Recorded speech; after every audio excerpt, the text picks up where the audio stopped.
안녕하세요. 책 한민국입니다. 오늘 소개할 책은 카네기의 가르침. 이 책은 데일 카네기의 베스트셀러 인간관계론과 자기관리론 두 책의 핵심 내용만을 뽑아서 만든 책입니다. 특히 챕터별로 편집자의 코멘트가 있습니다. 구분하지 않고 필요한 부분만 읽겠습니다. 저자 데일 카네기 인간관계와 자기관리 철학의 거장 미주리의 가난한 농가에서 태어난 데일 카네기는 교사, 영업사원, 배우로 실패를 거듭했다. 그러다가 사람의 마음을 움직이는 법을 가르치는 일에서 재능을 발견했다. 1936년 펴낸 인간관계론은 3개월 만에 25만 부가 팔렸고 1948년 자기관리론을 펴내 다시 한번 베스트셀러에 올랐다. 두 책은 지금까지 전 세계에서 1억 부 이상 팔리며 성경 다음으로 많이 팔린 책이라고 불린다. 투자의 거장 워런 버핏이 젊은 시절 그의 세일즈 코스를 수료한 일화는 유명하다. 본문을 읽겠습니다. 세계적인 병원을 만든 메이오 형제는 병원 입원실 중 절반이 정신질환을 앓는 사람들로 채워져 있다고 말했다. 이들의 정신 문제는 신경세포의 퇴화에서 비롯된 것이 아니라 자기 비하와 연민, 좌절감, 불안, 걱정, 후회, 두려움, 패배감, 자책 등의 감정에서 비롯된 것이다. 플라톤은 일찍이 의사들은 정신을 고치지 않고서도 육체를 고칠 수 있다고 착각한다. 하지만 정신과 육체는 하나다. 둘을 별개로 취급하면 안 된다. 라고 역설한 바 있다. 나는 정신질환을 일으키는 가장 유력한 용의자가 걱정과 후회라고 생각한다. 4만 건의 이혼 소송을 조정한 시카고의 조셉 사바스 박사는 다음과 같이 말했다. 불행한 결혼 생활은 사소한 문제에서 시작됩니다. 형사소송의 절반도 사소한 다툼에서 시작되지요. 술집에서 허세 부리기, 가족 사이의 말다툼, 모욕적인 험담, 무례한 행동처럼 사소한 일이 폭력과 살인으로 이어집니다. 해리 에머슨 포스딕 박사가 흥미로운 이야기를 들려주었다. 콜로라도주 롱스피크에는 거대한 나무에 죽은 자네가 있습니다. 식물학자들은 나무의 나이를 400년 정도로 추정했습니다. 콜럼버스가 처음 신대륙을 발견한 시대에는 묘목 정도의 크기였겠지요. 그 나무는 무려 14번이나 벼락을 맞았고 400년 동안 겪은 비바람과 폭풍은 셀 수도 없을 겁니다. 하지만 이 나무는 모든 시련을 견뎌냈습니다. 그런데 이 위대한 거목을 쓰러뜨린 존재가 무엇인지 아십니까? 바로 1-2cm에 불과한 작은 딱정벌레였습니다. 딱정벌레 무리는 나무 껍질을 뚫고 속으로 파고들었습니다. 숲의 거인은 작은 딱정벌레에게 무릎을 꿇고 말았습니다. 작은 딱정벌레, 사소한 문제에 흔들리지 마라. 2차 세계대전이 한창일 때 신문기자가 윈스턴 처칠에게 전쟁에 대한 부담감과 책임감으로 걱정되지 않느냐라고 질문했다. 처칠은 너무 바빠서 걱정할 시간이 없습니다. 라고 답했다. 왜 바쁜 일상이 걱정과 후회의 유령을 몰아낼까? 심리학이 밝혀낸 근본 법칙 하나가 있다. 아무리 비상한 인간이라고 할지라도 한 번에 하나 이상을 생각할 수는 없다는 것이다. 한 가지 실험을 해보자. 지금 눈을 감은 후 자유의 여신상과 내일의 계획을 동시에 생각하라. 두 가지 생각을 동시에 할 수 없을 것이다. 마찬가지로 일을 열정적으로 하면서 동시에 걱정과 후회로 힘들어 할 수는 없다. 군의관들은 이 원리를 활용해서 외상 후 스트레스 장애 PTSD에 걸린 군인들을 치료했다. 환자들이 후방으로 이송되면 다음과 같은 처방을 내렸다. 계속 바쁘게 움직여라. 환자들은 숨 돌릴 시간조차 없이 여러 가지 일을 해야만 했다. 대부분 낚시, 사냥, 야구, 골프, 사진 찍기, 정원 가꾸기, 댄스 등 몸을 움직이는 일이었다. 바쁘게 움직이다 보니 이들은 끔찍한 경험을 반추할 만한 틈이 없었다.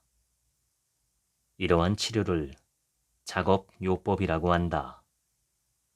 이를 약처럼 처방하는 것이다. 필라델피아에 사는 퀘이커 교도들도 작업요법을 환자의 치료로 사용한다.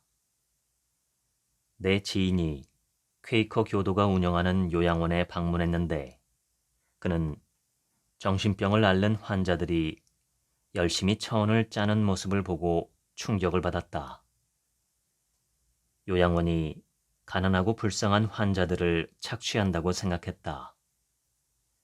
하지만 퀘이커 교도들은 일정한 노동을 했을 때 정신이 안정되고 환자들의 상태가 호전된다는 것을 이미 알고 있었다.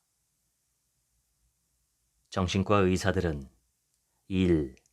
다시 말해 바쁘게 사는 습관이 최고의 정신질환 치료제 중 하나라고 말한다.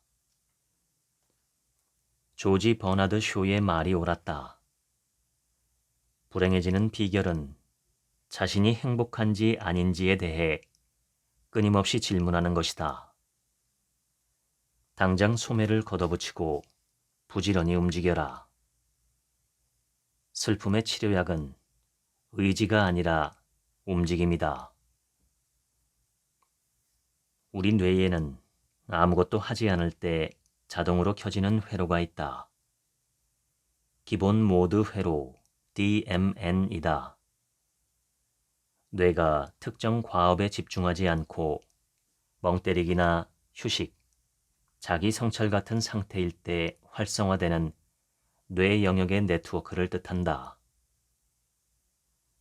2001년 신경과학자 마커스 레이클이 처음 명명한 이 상태는 과거를 반추하고 미래를 걱정하고 자신을 돌아보는 것이 주요 기능이다.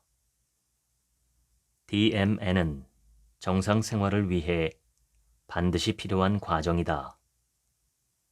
문제는 우울한 상태에서다. 우울증 환자의 DMN은 휴식 상태에서 일반인보다 현저히 과잉 활성화되어 있다. 뇌가 쉬지 못하고 끊임없이 자기 비판과 후회의 회로를 돌리는 것이다. 그런데 손을 쓰면서 무언가에 집중하는 순간 DMN은 자동으로 억제된다. 오늘날 작업 치료는 전 세계 정신건강병원에서 공식 치료법으로 쓰인다. 따스한 봄날 한 청년이 책을 읽다가 자신의 미래에 커다란 영향을 끼친 문장을 읽게 되었다. 그는 몬트리올 종합병원 의대생이었다. 의사 자격시험을 통과할 수 있을지, 앞으로 무엇을 해야 할지, 어디서 경력을 쌓아야 할지, 어떻게 먹고 살지를 걱정하고 있었다. 그런데 그때 읽은 한 문장이 그를 당대 가장 유명한 의사로 만들었다. 우리는 흐릿하게 보이는 먼 곳을 보지 말고 지금 선명하게 보이는 가까운 곳을 보아야 한다. 토머스 칼라일이 한 말이다. 이 젊은 청년은 훗날 세계적으로 이름난 존스 홉킨스 의대를 세웠고 대영 제국의 여왕이 직접 수여한 옥스퍼드 의대 교수가 되었다. 그의 이름은 윌리엄 오슬러 경이다. 그는 예일대학교 학생들에게 다음과 같이 강연했다. 여러분은 인생이라는 바다를 여행하는 커다란 여객선과 같습니다. 훌륭한 항해를 위해서는 어떻게 해야 할까요? 여러분 배의 차단막을 잘 통제해야 합니다. 차단막은 불의의 사고가 발생했을 때 침수를 막기 위한 안전장치입니다. 제가 말하는 차단막은 어제, 오늘, 그리고 내일이라는 시간의 차단막입니다. 여러분은 어제와 내일에 방해받지 않는 오늘만의 공간을 만들어야 합니다. 당신의 차단막은 과거와 완벽하게 단절하고 있나요? 아니면 어제의 짐을 아직도 짊어지고 있습니까? 우리는 그 생각을 후회라고 합니다. 혹시 아직 오지 않은 미래를 제대로 차단하고 있나요? 앞으로 벌어질 미래를 두려워하는 것도 어리석은 생각입니다. 우리는 그 생각을 걱정이라고 합니다. 어제와 내일의 시간을 살고 있는 사람들은 불안, 우울증, 스트레스, 신경과민 증상에 시달립니다. 어제와 내일은 존재하지 않습니다. 당신이 구원할 수 있는 유일한 날은 바로 오늘입니다. 당신의 인생에서 시간의 차단막을 내리세요. 과거와 미래를 차단하세요. 오늘을 충만하게 사시기 바랍니다. 미국 냉방 산업을 개척한 캐리어사의 윌리스 캐리어 사장이 창안한 방법을 소개하겠다. 내가 이제껏 들어온 걱정 해소법 가운데 단연 최고라고 할 수 있다. 나는 그에게 직접 이야기를 들었다. 저는 30년 넘게 이 방법을 애용하고 있습니다. 총 3단계로 이루어져 있는데 아주 간단해서 누구라도 실천할 수 있죠. 1단계. 먼저 있는 그대로 현 상황을 분석하고 이번 실패가 가져올 최악의 결과를 생각해 보았습니다. 2단계. 일어날 수 있는 최악의 상황을 가정한 후 어쩔 수 없다면 받아들이기로 했습니다. 3단계. 그때부터 최악의 상황을 개선하고자 침착하게 시간과 노력을 기울였습니다. 걱정과 두려움의 가장 나쁜 속성은 집중력을 파괴한다는 것입니다.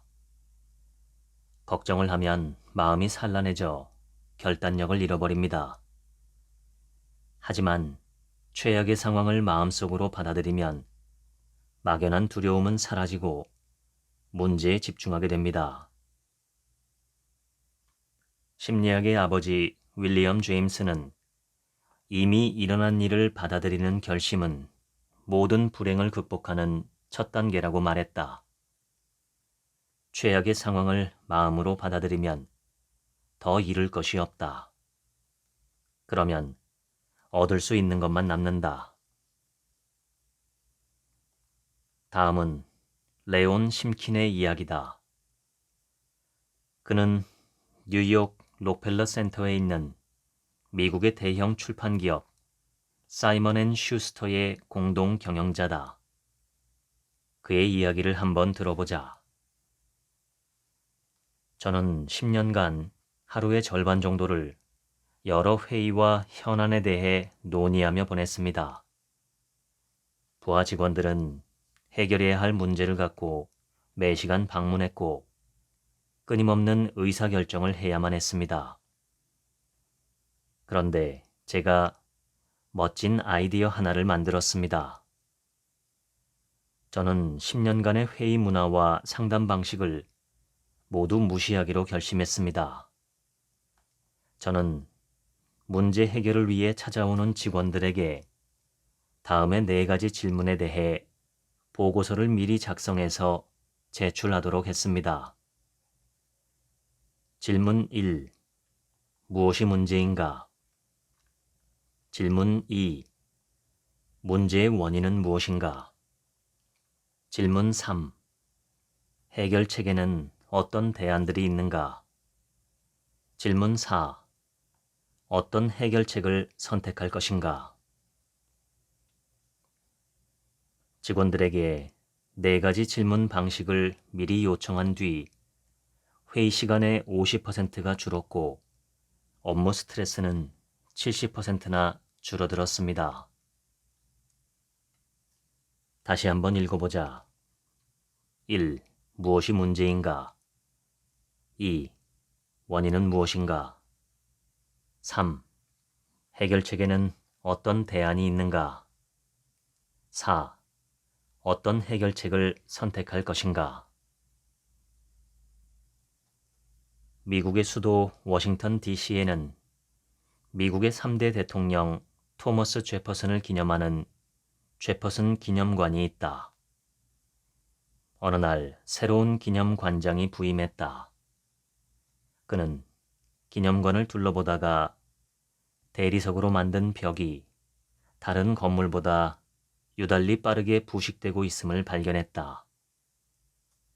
그는 청소 직원들을 불러 질문을 던졌다. 왜 대리석이 그렇게 빨리 부식될까요? 대답은 아주 간단했다. 대리석을 세제로 자주 닦기 때문입니다. 기념관장은 2번째 질문을 했다. 왜 세제로 자주 닦는 겁니까? 너무 많은 비둘기의 배설물 때문입니다. 기념관장은 3번째 질문을 던졌다. 왜 기념관에는 비둘기가 많은 걸까요? 기념관에 비둘기의 먹이인 거미가 많기 때문입니다. 기념관장은 4번째 질문을 했다. 왜 하필 기념관에 거미가 많을까요? 거미들의 먹이인 나방이 많이 오기 때문입니다. 기념관장은 5번째 질문을 던졌다. 왜 나방은 유독 제퍼슨 기념관으로 날아드는 겁니까? 청소직원은 대답하지 못했다. 기념관장은 나방이 왜 저녁에 몰려드는지 직원들에게 원인 파악을 지시했다. 해답은 그 얼굴을 드러냈다. 나방들은 제퍼슨 기념관의 전등 불빛을 보고 모여들었던 것이다. 대리석 부식의 근본 원인은 불빛이었던 것이다. 기념관장은 다음과 같이 지시했다. 주위의 다른 건물보다 2시간 늦게 전등을 켤 것. 기념관의 대리석 벽은 더 이상 부식되지 않았다. 이러한 문제 해결 방법을 5Y 분석법이라고 한다. 어떤 문제가 발생했을 때 해답을 찾을 때까지 연속적 질문을 던져야 한다. 왜라는 의문사보다 강력한 단어는 없을 것이다. 크라이슬러 사장이었던 켈러에게 걱정하지 않는 방법을 묻자 그는 이렇게 말했다. 힘든 일이 닥쳤을 때 제가 할 수 있는 일이 있다면 그냥 합니다. 반대로 할 수 없는 일은 잊어버리지요. 저는 미래를 걱정하지 않아요.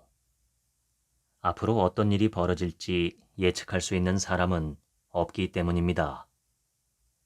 미래에 영향을 미치는 원인은 하늘의 별만큼이나 많습니다. 그런데 왜 쓸데없는 걱정을 해야 합니까?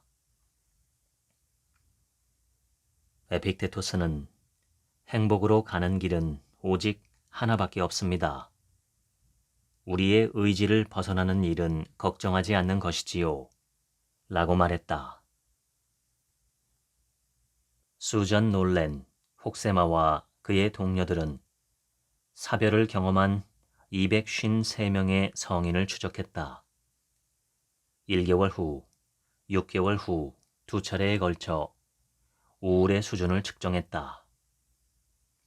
슬픔에 빠져 상실의 경험을 반복적으로 곱씹은 그룹, 즉 반추 그룹은 거의 회복되지 못했다. 반면 다른 일에 주의를 돌린 그룹은 우울 수준이 절반 가까이 떨어졌다. 연구진은 다음과 같이 설명했다. 반추는 뇌가 해결할 수 없는 문제를 계속해서 처리하려는 시도다. CPU가 오류 파일을 무한 반복 실행하는 것과 같다. 자원은 소모되고 결과는 나오지 않는다. 반면 그 파일을 종료하면 비로소 다른 것에 에너지를 쓸 수 있게 된다. 에픽테토스는 우리의 의지를 벗어나는 일은 걱정하지 말라고 조언했다. 변화시킬 수 없는 것을 기꺼이 받아들이자. 모든 고통 해결의 출발점이다. 부정적인 태도보다 긍정적인 태도를 가져야 한다.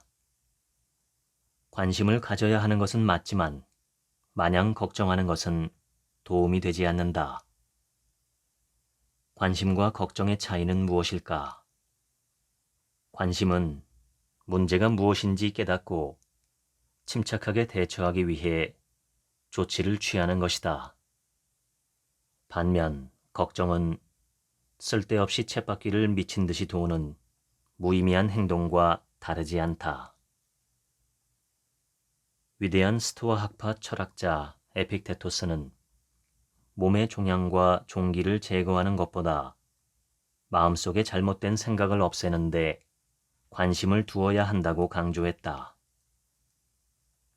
존스 홉킨스 의대 켄비 로비슨 박사에 따르면 환자 5명 중 4명은 감정적인 긴장과 스트레스에서 비롯된 증상을 보인다고 한다.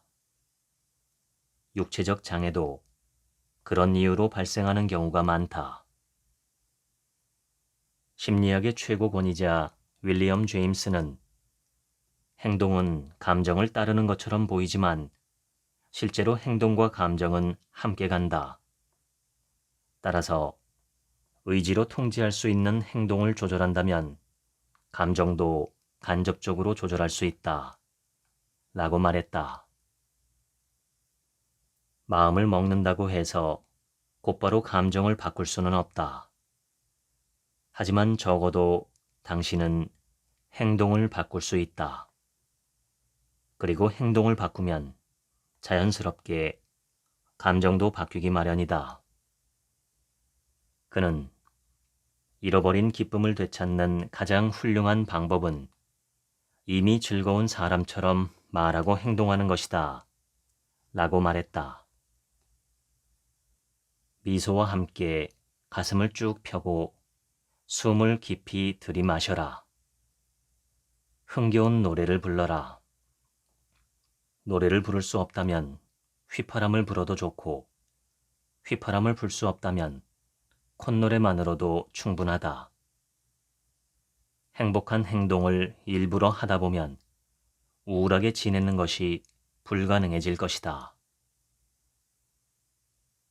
다음은 시빌 패트리지가 쓴 글이다. 오늘 하루만은 1. 오늘 하루만은 나는 행복하게 지낼 것입니다. 2. 오늘 하루만은 모든 것을 내가 원하는 것에 맞추지 않고 있는 그대로의 상황을 받아들이겠습니다. 3. 오늘 하루만은 내 몸을 소중히 돌보겠습니다. 4.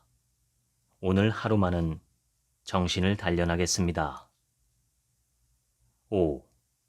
오늘 하루만은 3가지 방법으로 내 영혼을 단련하겠습니다.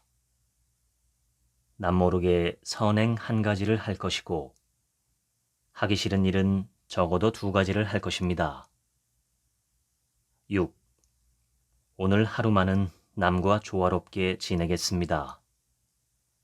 밝은 표정을 짓고 부드럽게 이야기하고 예의 바르게 행동하고 칭찬을 아끼지 않고 비판은 하지 않고 충고하려 들지 않겠습니다. 7. 오늘 하루만은 오직 오늘 하루를 위해 살겠습니다. 삶의 모든 문제를 한 번에 해결하려고 욕심내지 않겠습니다. 하고 싶지 않은 일이 있다면 오늘 하루는 최선을 다하겠습니다. 8. 오늘 하루만은 계획을 세우겠습니다. 매 시간 무엇을 할지 적어보겠습니다. 9. 오늘 하루만은 홀로 나만의 시간을 갖겠습니다. 내 인생을 조화롭게 채워가고 있는지 묵상하겠습니다. 10. 오늘 하루만은 두려워하지 않겠습니다. 행복하지 않을까봐, 아름다움을 누리지 못할까봐, 사랑하지 못할까봐, 사랑받지 못할까봐 두려워하지 않겠습니다. 에드워드 리켄베커는 드넓은 태평양에서 무려 21일 동안 조난되었다가 구조되었다. 나는 그에게 이 경험을 통해 배운 가장 큰 교훈이 무엇이었냐? 라고 물었다. 그는 마실 물이 있고 먹을 음식만 있으면 어떤 일에 대해서도 불평하지 말아야 한다는 걸 배웠지요. 라고 말했다. 매일 누군가를 어떻게 하면 기쁘게 만들 수 있을지 생각해 보세요. 이 처방을 따르면 2주 안에 우울증이 사라질 겁니다. 위대한 심리학자 알프레드 아들러가 우울증 환자들에게 내린 실제 처방전이다. 아들러 박사가 왜 이러한 처방을 했는지 그의 저서를 함께 살펴보자. 우울증은 자신에 대한 원망과 타인에 대한 분노가 오랫동안 지속된 결과이다. 나는 우울증 환자를 치료할 때 가장 먼저 하기 싫은 일은 절대 하지 마세요 라고 말한다. 환자의 긴장을 완화시키기 위해서다. 이것이 치료의 첫 번째 규칙이다. 사실 이 규칙은 모든 문제의 핵심이기도 하다. 우울증 환자들이 본인이 하고 싶은 대로 무슨 일이든 할 수 있다면 누구를 원망할 수 있겠는가? 이는 환자가 우월한 존재가 되고 싶은 마음을 충족시킨다. 치료의 2번째 규칙은 환자의 생활 방식에 대해 좀 더 변화를 요구하는 것이다. 매일 누군가를 어떻게 하면 기쁘게 할 수 있을지 생각해 보세요. 우울증 환자들은 어떻게 하면 자신과 타인을 걱정하게 만들 수 있을까? 그것에 몰두하는 경향이 있다. 왜냐하면 그들은 항상 관심받고 싶기 때문이다. 몇몇 환자들은 내 처방을 듣고 이렇게 답한다. 정말 쉬운 일입니다. 평생 그렇게 해왔으니까요. 하지만 실제로 그들은 그런 행동을 한 경험이 없다. 나는 그들에게 잠이 오지 않을 때 다른 사람을 어떻게 기쁘게 할 수 있을지 생각해 보세요. 라고 말한다. 다음 날 해보셨나요? 라고 물으면 그들은 어제는 눕자마자 잠이 들었어요. 라고 대답한다. 나는 그들이 주위 사람에게 관심을 돌리도록 만들고 싶다. 나는 이 병의 본질적인 원인이 다른 사람들과 더불어 살아가려는 마음이 약하기 때문이라고 생각한다. 타인과 평등하고 협력적인 관계를 맺게 되면 우울증은 치유된다. 종교가 준 가장 중요한 과제는 이웃을 사랑하라 라고 할 수 있다. 타인에게 관심이 없는 사람은 다른 사람들에게 쓰라린 상처를 주기 마련이다. 인간의 모든 실패가 이런 사람들에게서 비롯된다. 다른 사람의 얼굴에 기쁨의 미소를 만드는 것이 바로 선행이다. 날마다 선행을 하면 왜 그토록 놀라운 효과를 얻을까? 다른 사람의 기쁨이 결국 내 기쁨으로 되돌아오기 때문이다. 자신만 생각하는 것이야말로 걱정과 두려움, 그리고 우울증의 원인이다. 다른 사람을 위해 오늘 하루를 살아라. 컬럼비아 대학교의 에드워드 손다이크 박사는 지루함은 생산성을 떨어뜨리는 결정적 원인이라고 말했다. 만약 당신이 공장에서 일하는 직원이라고 생각해보자. 대부분의 제조 공장 직원들은 컨베이어 벨트 시스템 속에서 일한다. 지루한 단순 반복 노동을 하는 경우가 대다수다. 이 지루함을 어떻게 극복할 수 있을까? 한 여성의 사례를 소개하겠다. 오클라호마주 정유회사에서 일하던 그녀는 세상에서 가장 지루한 일을 해야만 했다.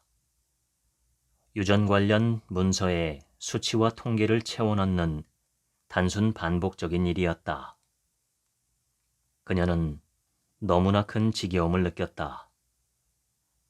그녀는 자신만의 해법을 찾아냈다. 즉, 매일 자신과 경쟁하는 방법을 선택했다. 그녀는 매일 오전에 자신이 작성한 서류의 수를 센 다음 그날 오후에는 그 기록을 뛰어넘으려고 노력했다. 그 결과 어떤 직원보다도 훨씬 더 많은 작업을 할 수 있었다. 그녀는 발상의 전환을 통해 무엇을 얻었을까? 지루함에서 오는 피로를 느끼지 않는 재미를 찾았다. 이 이야기는 진실이다. 그녀는 내 아내였기 때문이다. 당신이 바꿀 수 있는 것은 일에 대한 태도이다. 당신이 일에 흥미를 갖기 위해서 어떻게 해야 하는지 한번 생각해보라. 그러면 성과는 높아질 것이고 2배 더 행복한 삶을 살 수 있다. 만약 일에서 행복을 느끼지 못한다면 어디에서 찾을 것인가? 당신의 일에서 재미를 찾아라. 존 록펠러는 23세에 이미 $1,000,000를 벌었다. 자본주의 역사는 그를 역사상 최고의 부자로 기억하고 있다. 그런데 이 남자는 53세에 쓰러지고 말았다. 늘 긴장하며 걱정으로 가득 찬 날들이 쌓여서 건강이 처참하게 망가졌기 때문이다. 그는 손실이 나면 바로 병이 났다. 한 번은 5대호를 경유하여 대량의 곡물을 실어 나른 적이 있었다. 하지만 곡물 운송에 대한 보험을 들지 않았다. $150 정도의 비용이 추가로 들었기 때문이다. 그날 밤 호수에 풍랑이 일었다. 파트너였던 조지 가드너가 아침에 사무실로 가보니 록펠러는 화물을 잃을까봐 전전긍긍하고 있었다. 록펠러가 떨리는 목소리로 말했다. 지금이라도 보험을 들 수 있나 알아보게. 어서 빨리. 가드너는 서둘러 해상보험에 가입했다. 하지만 사무실로 돌아와 보니 록펠러의 상태는 더욱 악화되어 있었다. 그 사이 화물이 안전하게 도착했다는 전보가 도착한 것이다. 록펠러는 $150를 낭비했다는 이유로 덜덜 떨었고 결국 몸져 누웠다. 당시 록펠러는 일주일에 $100만 넘는 돈을 벌고 있었다.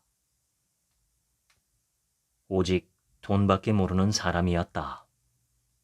돈에 미친 사람이었다. 그는 철도 회사들과 은밀한 리베이트 계약을 맺어 경쟁자들을 가차없이 제거했다. 스탠다드 오일 회사는 악덕 기업으로 낙인 찍혔으며 언론계와 출판계의 비난을 받았다. 사람들은 그의 인형을 만들어 목을 매달았다.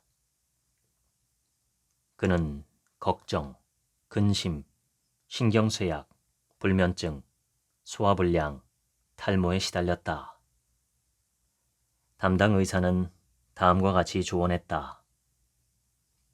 회장님, 돈을 택하든지 삶을 택하든지 결정해야 합니다. 의사가 록펠러에게 4가지 규칙을 지키라고 조언했다. 1. 어떤 일에도 어떤 상황에서도 걱정하지 마라. 2. 세상 일은 신께 맡기고 마음을 편히 가져라. 3. 탁 트인 공간에서 가벼운 운동을 많이 해라. 4.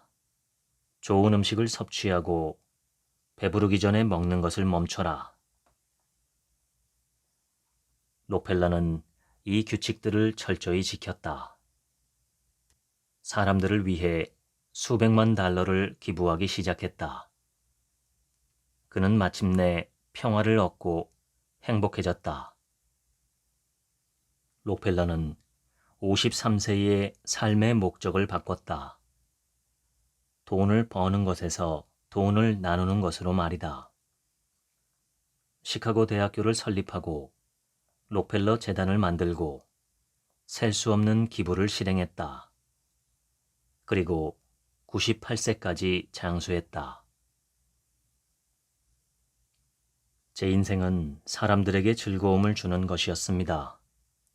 그 대가로 받은 것은 비난입니다. 제 삶에는 범죄자라는 낙인이 찍혔고요. 이는 미국에서 가장 악명 높았던 공공의 적, 알 카포네의 말이다. 그는 가장 잔인한 시카고 갱단 두목이었다.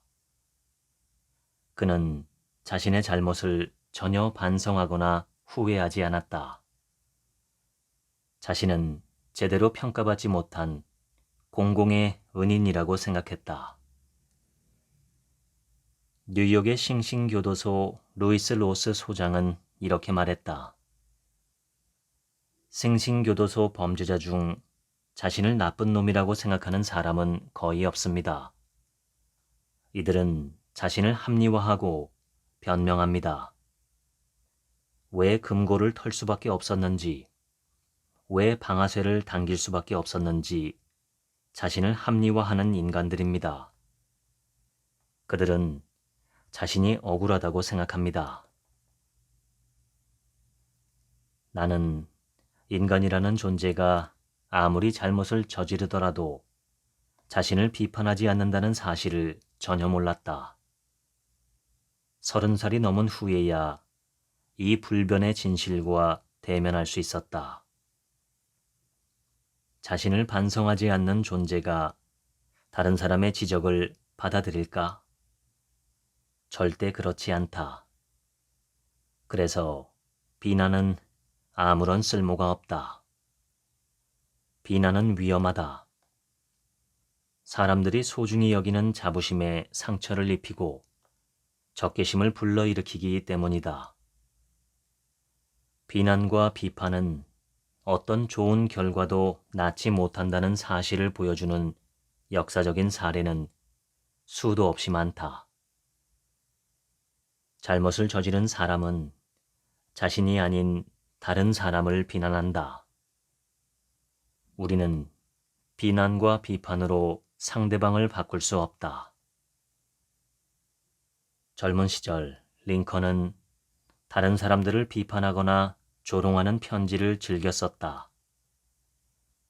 자신에게 반대하는 사람들에 대해 신문에 공개 편지를 써서 공격을 퍼붓곤 했다. 한 번은 제임스 쉴즈라는 호전적인 아일랜드 출신 정치인을 조롱했다. 예민하고 자존심 강했던 쉴즈는 링컨에게 정식 결투를 신청했다. 결투의 날이 다가왔고 두 사람은 미시시피강 모래사장에서 서로 마주했다. 죽음의 결투가 시작되기 직전 다행히 주변 사람들의 만류로 결투는 중단되었다.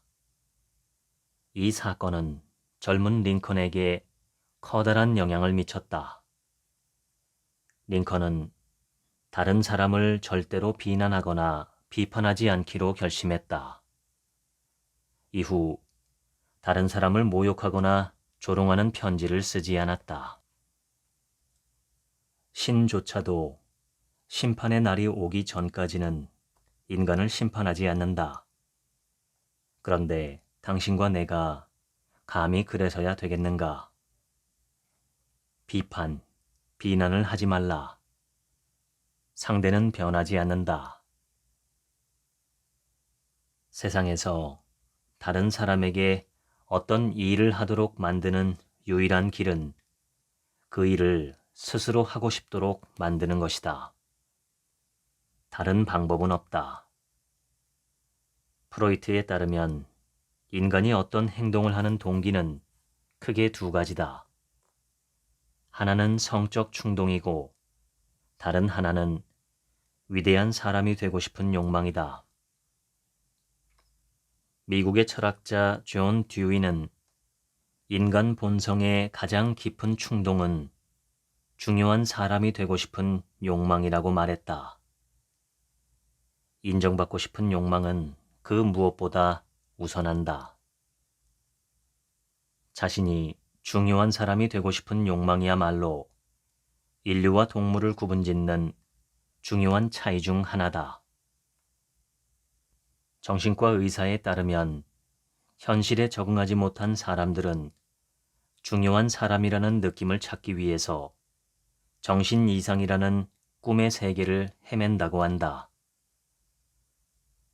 모든 정신질환의 절반은 뇌병변 장애, 알코올, 독극물, 전쟁과 같은 외부적 원인 때문에 생겨난다.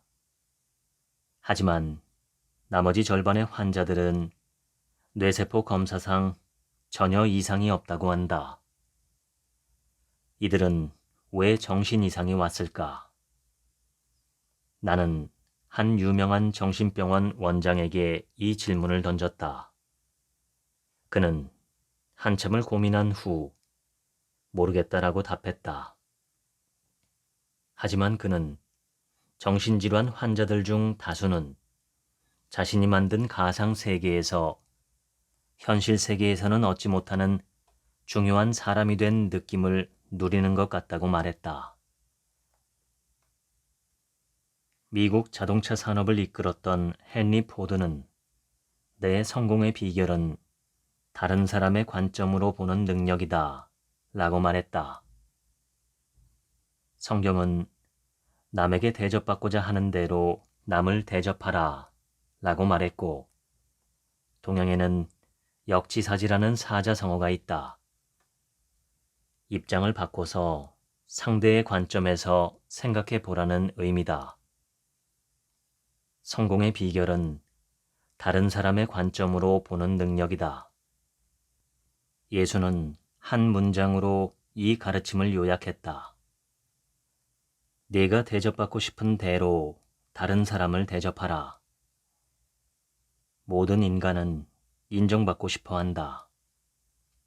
자신이 중요한 사람이라는 느낌을 원한다. 링컨은 말했다. 옳고 그름을 구분하기 어려운 상황이라면 양보하십시오. 아니, 당신이 분명히 옳더라도 사소한 문제라면 양보하십시오. 좁은 길에서 미친 개와 다투다 몰릴 바에야 길을 내주는 편이 더 좋습니다. 미친 개를 죽여봐야 물린 상처는 그대로 남습니다. 논쟁에서 이기는 유일한 방법은 논쟁을 피하는 것이다. 논쟁에 이겨도 당신은 진 것이다. 방울뱀을 피하듯, 지진을 피하듯 논쟁을 피하라. 청년 시절 벤자민 프랭클린은 사람들과 논쟁하기를 좋아했고 비판하기를 즐겼다. 어느 날 오랜 친구 한 명이 그에게 날카로운 진실 하나를 들려주었다. 벤자민, 너는 구제불능이야. 내 말에는 다른 사람을 아프게 찌르는 가시가 있어. 사람들은 내 의견을 받아들이기 힘들어해. 그래서 사람들은 내 의견에 관심이 없지. 친구들은 내가 자리에 없을 때 더 즐거워해. 정말이야. 벤자민, 인간이 알고 있는 지식은 미미할 뿐이야. 너의 지식도 예외가 아니지.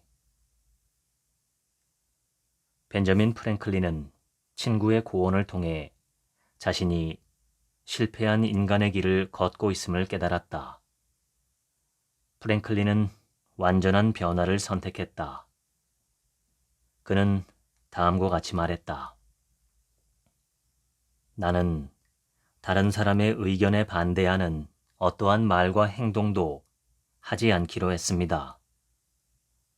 확실히 의심의 여지가 없이 등의 말들도 피했습니다. 그 대신에 내가 알고 있는 바로는, 내가 이해하기로는, 내 생각에는, 지금은 이렇게 보이는데와 같은 문구를 사용했습니다. 다른 사람이 내 생각에 잘못된 비판을 하더라도 반박하는 즐거움을 포기했습니다.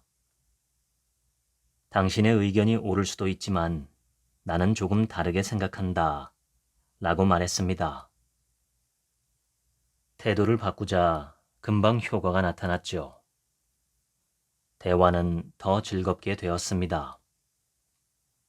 겸손한 태도를 취했더니 사람들은 내 의견을 별다른 비판 없이 받아들여 주었습니다. 내가 잘못했을 때도 과거보다 덜 창피했어요.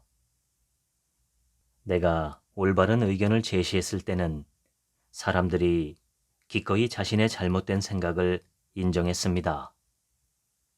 이러한 태도는 평생의 습관이 되었습니다. 지난 50년간 그 누구도 내가 독선적으로 말하는 것을 듣지 못했을 겁니다. 내가 새로운 제도를 제안하거나 영향력을 행사하려고 할 때마다 시민들은 놀랍도록 많은 지지를 해주었습니다. 텍사스 대학교 심리학자 제임스 페네베이커와 데보라 샌더스는 캠퍼스 화장실 벽에 표지판을 붙이는 작은 실험을 했다. 일부 화장실에는 강한 명령조의 표지판을 붙였다. 이 벽에 절대 낙서하지 마시오. 다른 화장실에는 부드러운 어조의 표지판을 붙였다. 이 벽에 낙서하지 말아주세요. 결과는 놀라웠다. 강한 명령조의 표지판이 붙은 화장실에 훨씬 더 많은 낙서가 생겨 있었다. 부드럽게 부탁한 벽은 깨끗했다.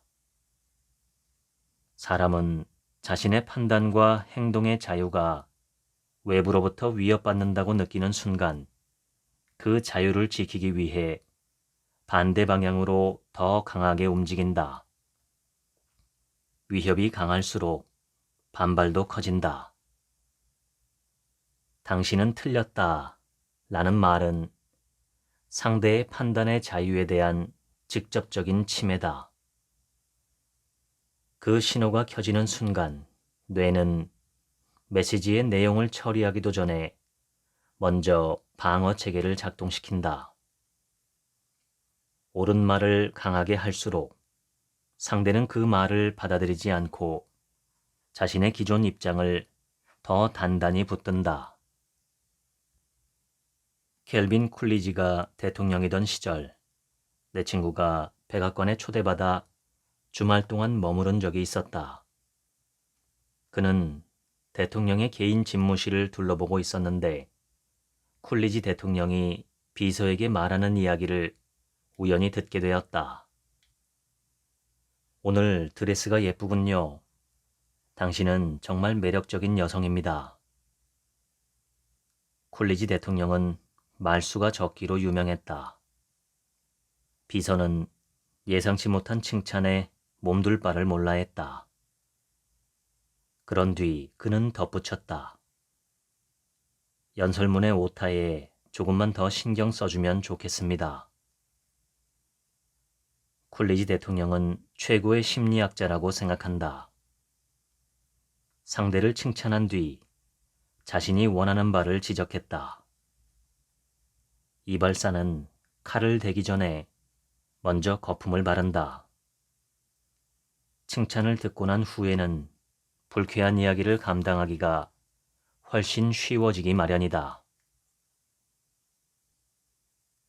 찰스 슈왑이 자신의 철강 공장을 걸어가던 중 우연히 담배를 피우고 있는 직원들과 마주쳤다. 그들 바로 옆에는 금연이라는 표지가 붙어 있었다. 슈왑은 담배 피는 직원들에게 금연 표지를 가리키며 글자도 모르나요? 라고 훈계조로 말했을까? 아니다. 그는 직원들 한 명 한 명에게 시가를 나눠주며 말했다. 이 시가는 흡연 장소로 가서 피워주시면 감사하겠습니다. 담배를 피웠던 직원들은 자신들의 위반 사실을 잘 알고 있었다. 하지만 슈왑은 거기에 대해서 한마디도 하지 않았고 오히려 작은 선물을 줬다. 담배 피는 직원들은 존중받는 느낌을 받았을 것이다. 이런 사람을 어떻게 사랑하지 않을 수 있겠는가? 그래서 슈왑은 직원들에게 존경받을 수 있었다.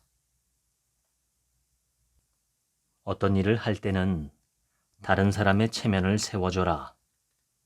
그것은 정말 중요한 일이다. 그런데 우리는 다른 사람의 감정을 고려하지 않고 자존심에 상처를 내는 경우가 비일비재하다. 작은 배려가 상대의 감정을 다치지 않게 할 수 있다.